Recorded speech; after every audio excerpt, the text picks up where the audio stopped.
Input sales x1 x2, ठीक है। तो उसकी वैल्यू अगर डिस्क्रीट है ना, x की वैल्यू अगर डिस्क्रीट है ना, 2 कैटेगरीज है, जैसे कि रेड और ब्लू करके 2 कैटेगरीज है, और y की वैल्यू कंटिन्यूअस है, ठीक है। तो यहाँ पर हम नॉर्मेलिटी टेस्ट करेंगे y1 और y2 पर, ठीक है। अगर नॉट नॉर्मल निकलता है, नॉट नॉर्मल निकलता है ना, नॉर्मलिटी टेस्ट नॉट नॉर्मल निकलता है तो मैन वाइट नहीं टेस्ट होगा। अगर नॉर्मल निकलता है तो एक्सटर्नल कंडीशंस अगर सेम होंगी, है ना, जैसे कि बहुत अलग अलग ऑपरेटर्स से, बहुत अलग अलग सेलर्स से डेटा नहीं आ रहे हैं, सेम सेलर से डेटा आ रहे हैं, तो अगर एक्सटर्नल कंडीशन सेम होंगे तो अगर है तो पेयर टी टेस्ट, और अगर अलग अलग सेलर्स से डेटा आ रहे हैं तो अगर सबकी वेरिएंस भी इक्वल है ना, वेरिएंस इक्वल आ रहे हैं तो 2 sample T for equal variance करेंगे। इक्वल वेरिएंस के लिए 2 सैंपल टी टेस्ट, और इक्वल वेरिएंस नहीं आ रहे हैं तो 2 sample T test for unequal variances, ठीक है, करेंगे, ठीक है। फिर y अगर कंटिन्यूअस है ना, और x की वैल्यू डिस्क्रीट है, मोर देन 2 कैटेगरीज, जैसे कि 3 कैटेगरीज है, रेड ग्रीन ब्लू, और y कंटिन्यूअस है, तो सबसे पहले हम नॉर्मेलिटी टेस्ट करेंगे y1 y2 y3 और yn पर, है ना, मतलब जितने भी वैल्यूज है ना, सबकी नॉर्मेलिटी निकालेंगे। अगर नॉर्मल है वो, है ना, क्योंकि प्लॉट नॉर्मल शो करते हैं जैसे भी, तो और वेरिएंस, और फिर वेरिएंस चेक करेंगे, तो वेरिएंस अगर इक्वल आता है तो हम वन वे एनोवा टेस्ट करेंगे, है ना, जिसको एनालिसिस ऑफ वेरिएंस ही बोलते हैं। इसमें sum of squares is equal to sum of squares treatment plus sum of square error का सम रहता है, ठीक है। मीन स्क्वायर ट्रीटमेंट कैसे रहता है, sum of square treatment divided whole divided by r minus 1। r क्या रहता है, नंबर ऑफ टर्म्स रहते हैं r, ठीक है। ये इसको थोड़ा सा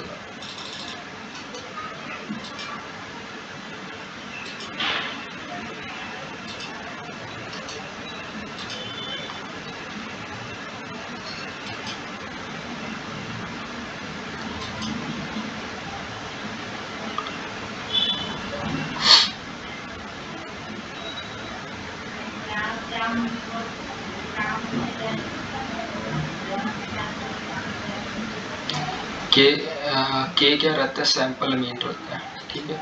तो ये क्या रहता है, सैंपल मीन रहता है ना। आर क्या रहता है यहाँ पर, सैंपल मीन है, and mean square treatment is equal to sum of square treatment divided by whole divided by mean minus 1, sample mean minus 1, ठीक है। फिर उसके बाद मीन स्क्वायर एरर कैसे निकलता है, sum of square error divided by number of samples minus sample mean, total number of samples क्या है। फिर उसके बाद एफ वैल्यू कैसे निकलता है, mean of square mean square treatment divide whole divided by mean square error, क्या, और जिससे क्या बोलते हैं, between group variation divided by within group variation. अगर वेरिएंस इक्वल नहीं है तो एनालिसिस ऑफ मीन हम निकालेंगे, ठीक है। तो ये अगर नॉर्मेलिटी सही आ जाती है, नॉर्मेलिटी नहीं आती तो मूड्स मीडियन टेस्ट हम करेंगे, ठीक है। अगर हमारे पास केवल वन फैक्टर, एक ही फैक्टर है तो वन वे एनोवा टेस्ट करेंगे। अगर हमारे पास 2 फैक्टर आते हैं तो 2 वे एनोवा टेस्ट करेंगे, है ना।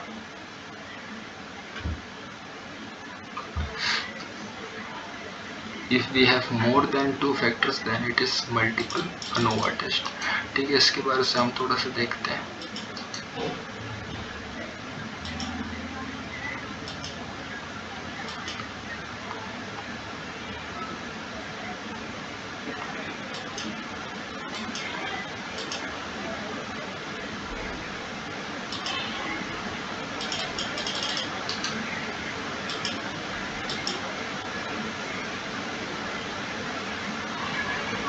है ना, 2 इंडिपेंडेंट, अच्छा ये 2 फैक्टर्स क्या रहता है, 2 फैक्टर्स, 3 फैक्टर्स, 1 फैक्टर या मल्टीपल फैक्टर्स को क्या बोल रहे हैं, इंडिपेंडेंट टर्म्स रहते हैं, है ना।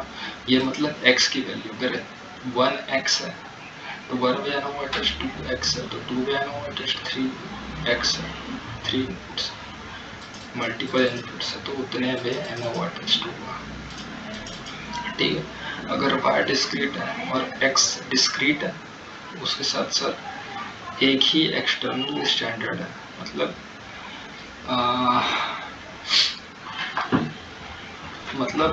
एक एक्सटर्नल स्टैंडर्ड है, मतलब वो चेंज होते रहता है, ठीक है ना।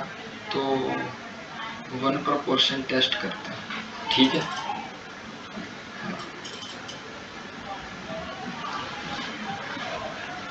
जैसे कि 1 एक्सटर्नल स्टैंडर्ड है, मतलब अननोन भी नहीं बोल सकते, लेकिन ऐसा सेलर जो कि अनसर्टेनिटी शो करता है, ठीक है, तो उसको हम एक्सटर्नल स्टैंडर्ड्स बोल रहे हैं।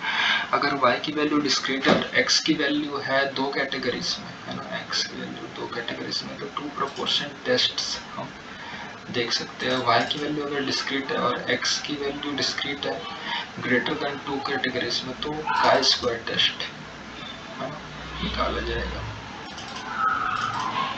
ठीक है। तो ये हो जाता है हाइपोथेसिस टेस्टिंग का, जो कि है इन्फरेंशियल स्टैटिस्टिक्स का पार्ट। तो यहाँ हमारा क्रिस्प डी है कंप्लीट हो जाता है,